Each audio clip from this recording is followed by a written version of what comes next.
हरे Krishna, good evening everyone. हरे कृष्णा हरे प्रभु जी। कृष्णा प्रभु जी। हरे कृष्णा प्रभु जी। हरे कृष्णा। आप सभी का स्वागत है रिफ्रेश योरसेल्फ सेशन में। आज का हमारा श्लोक है भगवत गीता का 6 अध्याय का 5वां श्लोक। तो just give me a minute, I will share the screen and then will begin. Okay, तो आप सभी मेरे पीछे रिपीट कीजिए। उद्धरेत आत्मनात्मानं उद्धरेत् उद्धरेत्तात्मनात्मानं आत्मानम् अवसादयेत् नात्मानं प्रसादयेत् आत्मैव हि आत्मनो बन्धुर् आत्मैव ह्यात्मनो बन्धुर् आत्मैव रिपुरात्मनः। आत्मैव रिपुरात्मनः।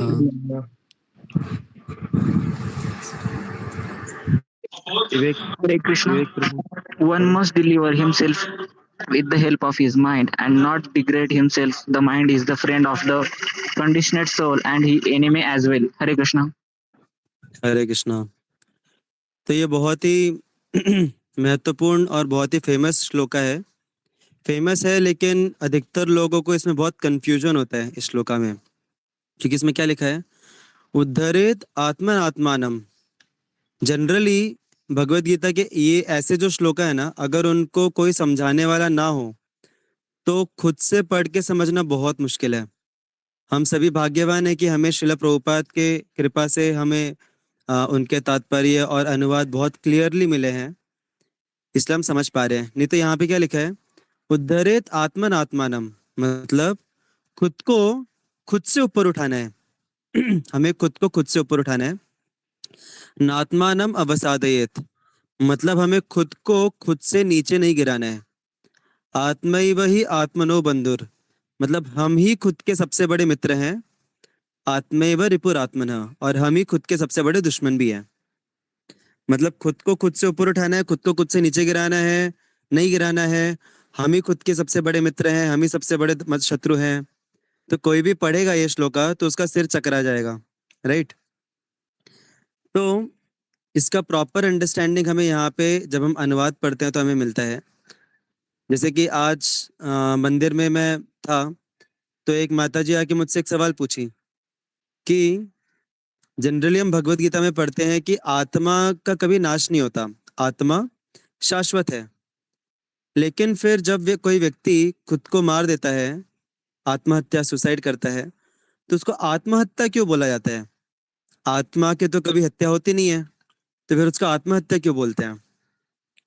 तो उनको समझाते समय मुझे यही वाला श्लोक याद आया, क्योंकि आत्मा जो है उसके 3 अर्थ होते हैं। बेसिकली आत्मा का मतलब क्या होता है? हम लोग जब भी आत्मा शब्द सुनते हैं तो हमको क्या याद आता है? आत्मा सुनते ही क्या याद आता है आपको? आजू बाजू भूत ना आ जाए। हाँ, आत्मा सुनते ही भूत याद आता है। कोई तो ऐसे सफेद कपड़े में, कोई तो चुड़ैल है या कोई तो भूत है वो याद आता है।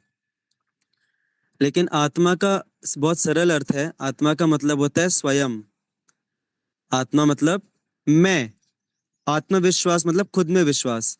तो इसी प्रकार से आत्मा मतलब खुद, मतलब मैं, दैट इज आत्मा। तो आत्मा जो है इसके 3 अलग अलग अर्थ निकलते हैं। एक अर्थ होता है शरीर, दूसरा अर्थ होता है मन, और तीसरा अर्थ होता है एक्चुअल में सोल, आत्मा। तो जो लोग खुद को शरीर से आइडेंटिफाई करते हैं, जिनको लगता है कि हम ये शरीर हैं, जो शारीरिक चेतना में रहते हैं, उनके लिए आत्मा का अर्थ क्या है? शरीर। जो लोग मानसिक चेतना में हैं, जो अपने मन के हिसाब से सारे कार्य करते हैं, जो शरीर को भी तकलीफ देते हैं मन के अनुसार, हम लोग भी कई बार करते हैं। मन में इच्छाएं ऐसी उत्पन्न होती हैं जो कि कई बार हमारे शरीर के लिए भी अच्छी नहीं होती हैं, शरीर के लिए भी हेल्दी नहीं होती, हानिकारक होती है। तो ऐसे लोग जो मानसिक चेतना में ज्यादा रहते हैं, उनके लिए आत्मा क्या है? आत्मा इज माइंड फॉर देम। और एक्चुअल में अगर देखा जाए, जो लोग अपने आत्म साक्षात्कार को प्राप्त कर चुके हैं, उनके लिए आत्मा क्या है? क्योंकि वो आत्मा के सोल के स्तर पे जी रहे हैं, तो इनके लिए आत्मा है एक्चुअल में आत्मा, मतलब सोल। तो यहाँ पे भगवान भी जब आत्मा बोल रहे हैं, आत्मा से आत्मा को ऊपर उठाओ, आत्मा ही आत्मा का बंधु है, मित्र है, तो एक आत्मा रेफर कर रहा है माइंड को, वन आत्मा रिफर्स टू माइंड, अनदर आत्मा refers to the soul, otherwise there is no other meaning to it, नहीं तो ये श्लोकों को हम समझ नहीं सकते। तो अभी हम इसको उस अंडरस्टैंडिंग के साथ देखेंगे। तो इसका मतलब क्या हुआ, हमें अपने मन को इस्तेमाल करके हमें खुद को ऊपर उठाना है, और हमारे मन को हमें खुद को नीचे नहीं गिराने देना है। मन चाहे तो हमें किसी भी हद तक नीचे गिरा सकता है, लेकिन हमें बचना है। और हमारा जो मन है वही हमारा सबसे बड़ा मित्र है, और हमारा जो मन है वही हमारा सबसे बड़ा शत्रु भी है।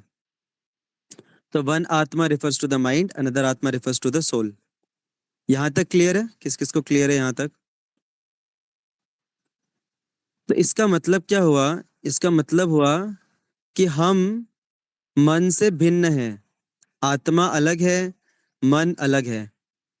और मन का कार्य क्या होता है? मन के 3 कार्य होते हैं। कोई बता सकते हैं क्या 3 कार्य होते हैं मन के?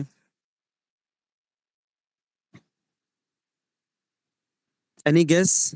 मन के कार्य क्या, मन का काम क्या होता है?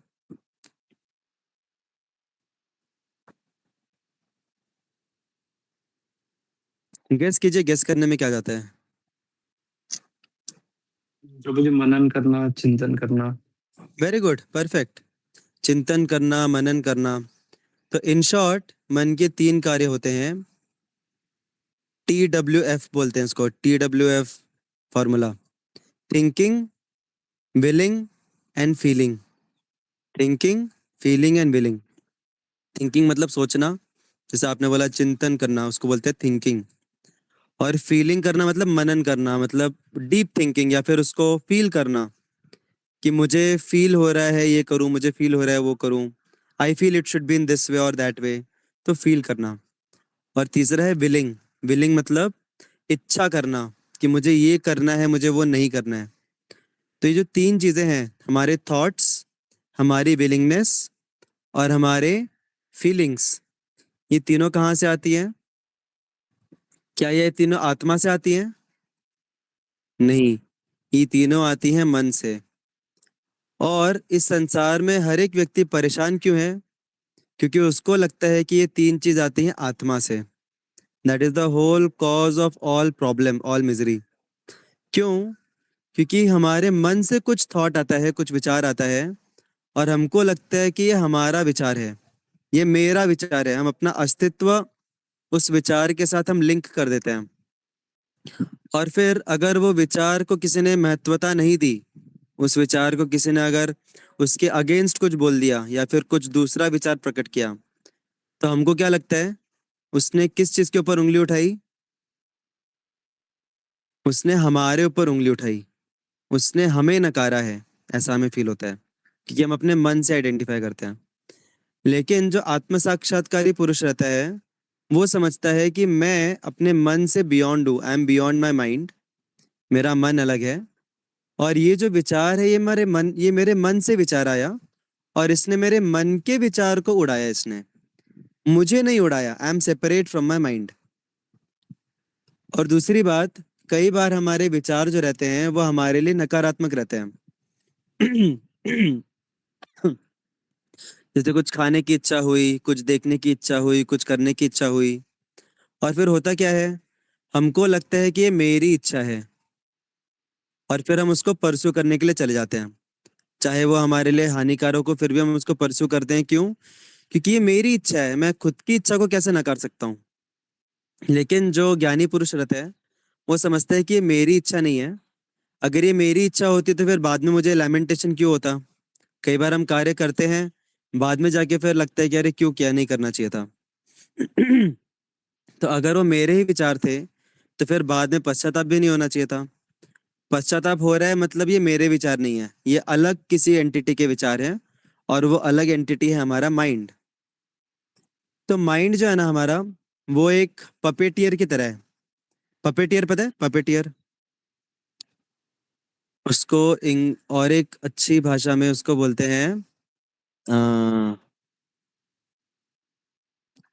मुझे नाम याद नहीं आ रहा। एक, बेसिकली आप लोगों ने देखा होगा टीवी पे सीरियल में, कि एक व्यक्ति है, उसके हाथ में एक गुड्डा है, और वो ऐसे बोलता है, हमको देख के लगता है कि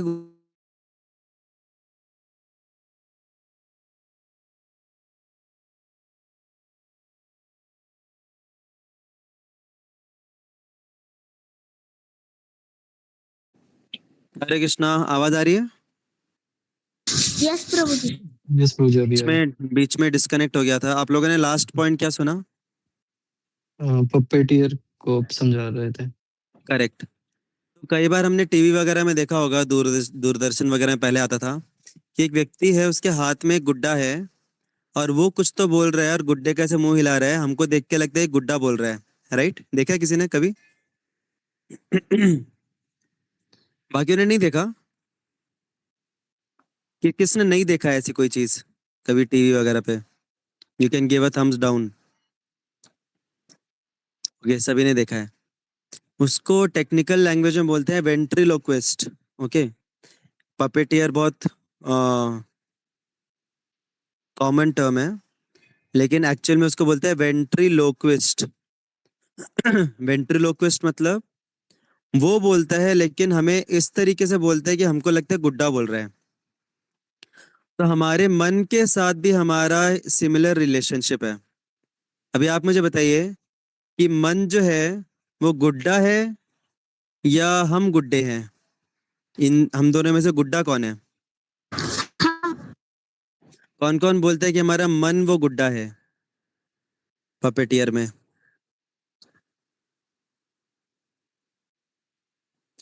ओके, 2 वोट्स। कौन कौन बोलते हैं कि हम वो गुड्डे हैं? इसके लिए भी 2 ही वोट्स। टाई हो गया दोनों भी। तो एक्चुअल में आंसर है कि हम वो गुड्डे हैं, क्योंकि हमारा मन जो है, ये जो विचार आते हैं ये किससे आते हैं? ये हमारे मन से विचार आते हैं। लेकिन हमको क्या लगता है कि ये हमारे विचार हैं। तो हम गुड्डे हैं। जैसे देखने वाले को लगता है गुड्डा बोल रहा है, लेकिन एक्चुअली में बोल गुड्डा नहीं रहा है, बोल पपेटियर बोल रहा है वो। तो उसी प्रकार से हमारा जो मन है वह हमारे साथ वेंट्रोलोक्विस्ट वाला खेल खेलता है। बोलता है कि चल ये खा ले, ये देख ले, ये कर ले। और फिर हमको लगता है कि ये हमारी इच्छा है, क्योंकि हमको पता ही नहीं है कि मन अलग है, हम अलग है।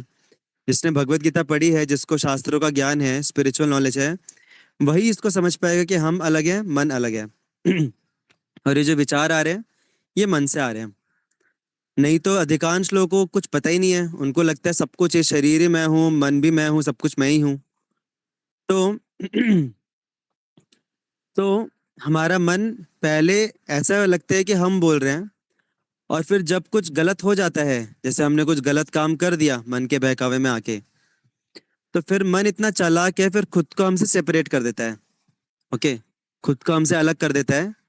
और फिर हमको कोसना शुरू कर देता है कि अरे देख, तेरे अंदर तो विल पावर ही नहीं है। देख, तूने कमिटमेंट लिया था लेकिन फिर से तोड़ा तूने उसको। और तू कितना गलत व्यक्ति है, तूने ये कर दिया, वो देख लिया, वो खा लिया। राइट? ऐसा होता है हमारे अंदर से पश्चाताप, कुछ करने के बाद, कुछ गलत करने के बाद। तो ये पश्चाताप कहाँ से आता है? मन पहले हमारे लाइफ, हम हमें लाइक मिस आइडेंटिफाई करवा के कि वह, उसकी आवाज़ हमारी आवाज़ है, हमसे चीज़ें करवाता है। और फिर चीज़ें होने के बाद फिर अलग हो जाता है, खुद को सेपरेट करके फिर हमें कोसना शुरू कर देता है। फिर करवाता भी वही है, बाद में कोसता भी वही है। और फिर क्या बोलता है मन?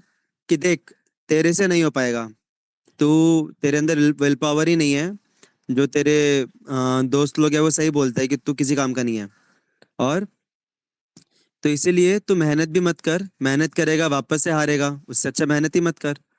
और आज से क्या कर, आज से तू प्लानिंग करना ही छोड़ दे, आज से तू ये खुद को कंट्रोल करना ही छोड़ दे, क्योंकि तेरे बस की बात नहीं है।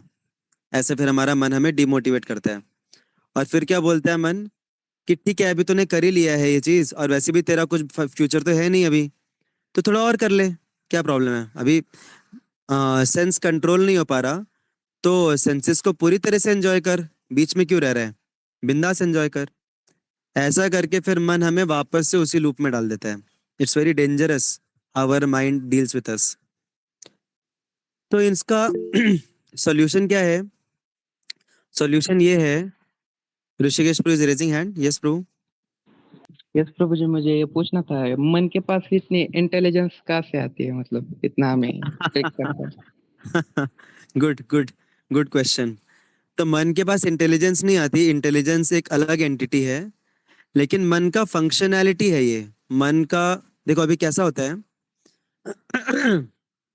देखो जैसे अभी कंप्यूटर है, ठीक है। कंप्यूटर जो है, क्या क्या कंप्यूटर जीवित है? ठीक है, कंप्यूटर छोड़ दो, आप चैट जीपीटी ले लो। जो एआई है, चैट जीपीटी है, क्या उसके अंदर जीवन है? क्या उसके अंदर, क्या वो अलाइव है? नहीं, अलाइव नहीं है। लेकिन जब वो एक अलाइव एंटिटी, हम अलाइव है, वी आर लिविंग एंटिटी, जब वो चैट जीपीटी हमारे संपर्क में आता है तो वो ऐसा बिहेव करता है कि वो अलाइव है। Am I making myself clear?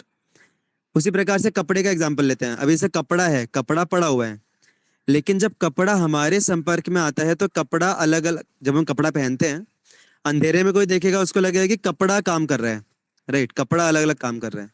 लेकिन क्या कपड़े के अंदर जीवन है? नहीं, कपड़े के अंदर जीवन नहीं है, कपड़ा निर्जीव है।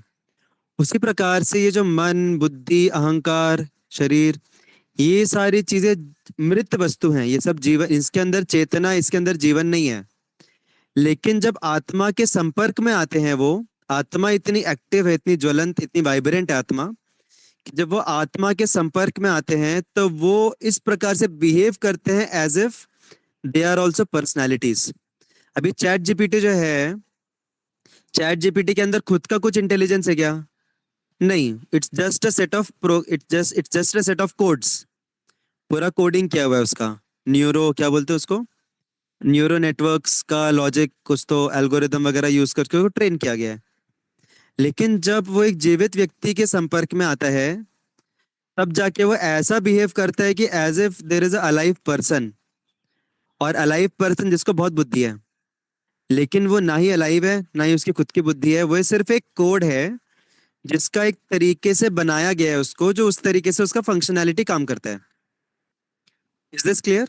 उसके अंदर खुद की कुछ चेतना नहीं है। वैसे ही मन जो है हमारा, वो एक एंटिटी है, एक ऑब्जेक्ट है जिसका काम करने का तरीका ही वैसा है।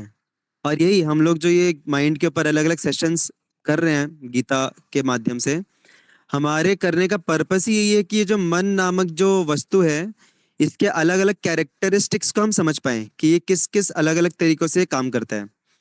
तो उसमें से एक कैरेक्टरिस्टिक है ये वाली, कि वो जो हमारा मन है, वो पहले खुद को हमसे अलाइन करता है। और एक्चुअली मन हमसे आइडेंटिफाई नहीं करता, हम मन से आइडेंटिफाई करते हैं। देखो मन का सिंपल काम है, मन का काम बहुत सिंपल है। मन के अंदर सिर्फ एक ही चीज काम करती है। अगर आपको मन का पूरा मैकेनिज्म समझना है, तो everything can be summarised into just one word. Mind only works on what? कोई बता सकता है? What is that one thing on which mind works on? our previous experience. Exactly, एक वर्ड में बोला जाए तो एक्सपीरियंस। मन को सिर्फ एक ही चीज समझती है, एक्सपीरियंस या फिर इम्प्रेशंस। तो होता क्या है, जब भी जैसे सपोज आइसक्रीम है, आपने सामने आइसक्रीम देखी, तो आइसक्रीम जो है, आइसक्रीम देखते ही मन के अंदर क्या एक्सपीरियंस आएगा? पहले का एक्सपीरियंस आएगा आइसक्रीम का, और वो अच्छा एक्सपीरियंस है। तो मन के अंदर अच्छा एक्सपीरियंस आ रहा है और मन थिंकिंग फीलिंग वीलिंग कर रहा है अच्छे एक्सपीरियंस की। प्रॉब्लम मन की नहीं है, प्रॉब्लम हमारी है। हम मन से आइडेंटिफाई करते हैं, we identify with the mind. हमको लगता है कि ये जो इच्छाएं हैं, ये मेरी इच्छाएं हैं, आत्मा की इच्छाएं हैं। और फिर हम मन के बहकावे में आके मन की इच्छा को खुद की इच्छा समझ के हम आइसक्रीम खा लेते हैं। और आइसक्रीम खाने के बाद फिर जब हमें खराब एक्सपीरियंस मिलता है, तो मन के अंदर क्या होता है? मन के अंदर वो खराब एक्सपीरियंस स्टोर हो जाता है। और फिर जो मन है, क्योंकि आत्मा जो है, आत्मा का स्वभाव क्या है? हमेशा आनंद की खोज करना।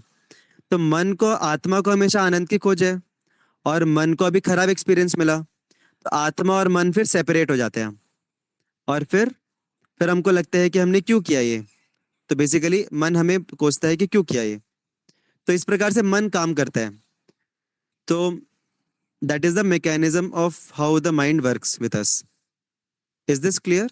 इसका ultimate one word answer is कि everything works on experience of mind. तो अभी हम इसको इतना डिटेल में एनालिसिस करके मैं नहीं बता रहा था, मैं मोटा मोटा बता रहा था, but good you asked this question जिससे कि हम थोड़ा डिटेल में जा पाए। तो मोटा मोटा क्या होता है, जब मन मन हमसे काम करवाता है या फिर हम मन के फीलिंग्स को खुद का फीलिंग समझ के हम काम करते हैं, और फिर काम होने के बाद मन से सेपरेट हो जाते हैं हम, और फिर मन ही हमें कोसता है कि क्यों ये खराब एक्सपीरियंस दिया, क्यों ये गलत काम किया। तो इसका सॉल्यूशन एक ही है। अगर हमें मन के मतलब बहुत सारे अलग अलग सॉल्यूशंस हैं, हमने पहले भी अलग अलग सॉल्यूशन डिस्कस किए हैं इस क्वालिटी के अगेंस्ट, बट उसमें से एक सॉल्यूशन ये है कि जब भी हमारे अंदर से कोई विचार आता है, बाय डिफॉल्ट हमारा क्या विचार आता है, जैसे अभी आइसक्रीम है, आइसक्रीम हमको सामने दिखी और खाने की इच्छा हुई, तो नेचुरली हमें क्या अंदर से इच्छा आती है कि मेरी इच्छा हो रही है आइसक्रीम खाने की। ये नेचुरल अंदर से प्रॉम्प्ट आता है कि मेरी इच्छा हो रही है खाने की आइसक्रीम, राइट? यही प्रॉम्प्ट आता है अंदर से कि ये आइसक्रीम खाने की मेरी इच्छा हो रही है। हमें क्या करना है, हमें थॉटफुली हमें इस सेंटेंस को चेंज करना है। हमें क्या सेंटेंस को चेंज करना है, मेरे मन की तरफ से इच्छा हो रही है आइसक्रीम खाने की। तो वो जो आई है, we have to replace that I with my mind. हो सकता है शुरू में डिफिकल्ट हो, ये ऑब्वियसली बहुत डिफिकल्ट है ये हर बार माइंडफुल रहना, लेकिन धीरे धीरे अगर हम प्रैक्टिस करेंगे, धीरे धीरे ये टेंडेंसी हमारे अंदर डेवलप होगी। तो जब भी हमारे अंदर से कोई भी इच्छा आती है कुछ करने की, immediately we should replace that I with mind. मेरे माइंड को ये देखने की इच्छा हो रही है, मेरे माइंड को ये करने की इच्छा हो रही है, मेरे माइंड को ये खाने की इच्छा हो रही है, मेरे माइंड को इतना खाने की इच्छा हो रही है। जब हम इस प्रकार से सोचना शुरू करेंगे, ये हैबिट कल्टीवेट करेंगे, तो धीरे धीरे हमारे अंदर ये चेतना विकसित होगी कि हम अलग हैं माइंड से। ये इच्छा मेरी इच्छा नहीं हो रही है, मेरे माइंड की इच्छा हो रही है। और उससे फायदा क्या होता है, फिर हमारे पास एक थोड़ा स्कोप मिल जाता है टू एनालाइज दैट डिजायर। हमें थोड़ा सा एक स्पेस मिल जाता है कि हम उस डिजायर को, जैसे बोला जाता है ना, वी शुड बी ऑब्जर्वर। आपने से किसी ने सुना है ये term, that we should not identify with the activities and our thoughts, we should be an observer. तो ये जो ऑब्जर्वर मेंटेलिटी है, ये इसी क्वालिटी से आती है कि हम खुद को माइंड से सेपरेट करें। और माइंड से कैसे सेपरेट करें, हर एक जो विचार आता है, हर एक जो फीलिंग आती है, उसमें आई से रिप्लेस करें माई माइंड से, माई माइंड को। लाइक किसी ने अगर आपको कुछ बोल दिया उल्टा सीधा, तो इमीडिएटली शुरू में हो सकता है हमें थोड़ा टाइम लगे ये आने में, लेकिन धीरे धीरे over a practice over a time हमारे अंदर से नेचुरली ये होगा कि मेरे माइंड को इच्छा हो रही है कि मैं इसको कुछ उल्टा सीधा बोल दूं, राइट? अभी हम डायरेक्टली बोल देते हैं, अभी हम सोचते भी नहीं है, बट थॉटफुल होना, माइंडफुल होना, इसी को बोलते हैं। जैसे हमारे सेशन का भी टॉपिक क्या है, how to be thoughtful, something related to that. तो कुछ कुछ लोगों के अंदर ये क्वालिटी इनबिल्ट रहती है, that they are always very thoughtful, always very mindful. खास करके ऐसे लोग जो रिएक्ट नहीं करते सिचुएशंस में, जो थोड़ा स्लो स्लो एक्ट करते हैं। कुछ ऐसे सिचुएशन आ गए जीवन में अचानक से, प्रोवोकिंग सिचुएशन, और इमीडिएटली रिएक्ट नहीं करते, थोड़ा सत्वगुण में रहते हैं। तो जितना ज्यादा हम सत्वगुण में रहेंगे, सात्विक जीवन जिएंगे, उतना हम थोड़ा शांति से, we will not immediately react to the situation.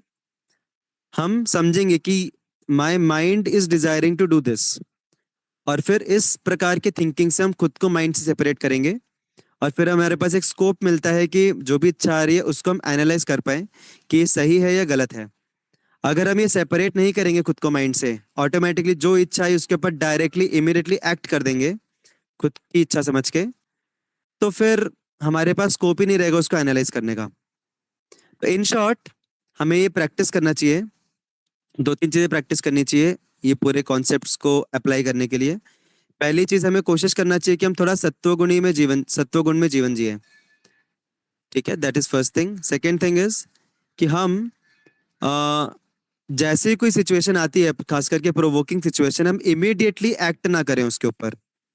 हम थोड़ा सा पॉज लें, और जैसे हम रेगुलरली गीता सुनते हैं, चैंटिंग करते हैं, भक्ति योगा का पालन करते हैं, तो धीरे धीरे हमारा माइंडफुलनेस भी बढ़ता है, and then we can separate our selves from our mind, and we can replace this thing कि मेरे मन में से ये प्रॉम्प्ट आ रहा है ये करने का, करूँ या नहीं करूँ ये मेरे हाथ में है, that is in my choice, whether I should do it और not, it is my choice.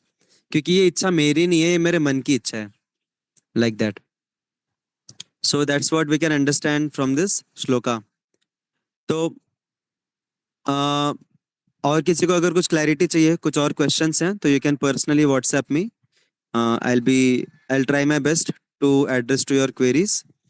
और अभी हम आगे के जो भी सेशंस हैं इसमें और ज़्यादा डीपर लेवल पे हम अंडरस्टैंड करेंगे कि माइंड के और क्या क्या मैकेनिज्म है, कैसे वो हमारे साथ इंटरेक्ट करना है, practically how to help our selves with the mind, not degrade our selves with the mind. तो ये सब चीज़ें हम आगे के सेशन में भी डिस्कस करेंगे. आज के सेशन का एक ही पर्पस था समझने का कि we are separate from our mind, और हमारे अंदर से जो भी इच्छाएं आती है वो हमारी इच्छा नहीं होती है, वो हमारे मन की इच्छा होती है. और उस पर अप्लाई करना, उसको करना या नहीं करना, still that is in our hand. We can reject this desire that is coming from mind. हमारे मन की इच्छा को हम रिजेक्ट कर सकते हैं क्योंकि वो मेरी इच्छा नहीं है, वो मेरे मन के पूर्व अनुभवों के अनुसार उसकी इच्छा आ रही है. So that's how we can understand this shloka. Hare Krishna. Thank you so much. Shrimad Bhagavad Gita की जय जय. श्रील प्रभुपाद की जय. जय जय हरे कृष्ण. हरे कृष्ण प्रभु जी.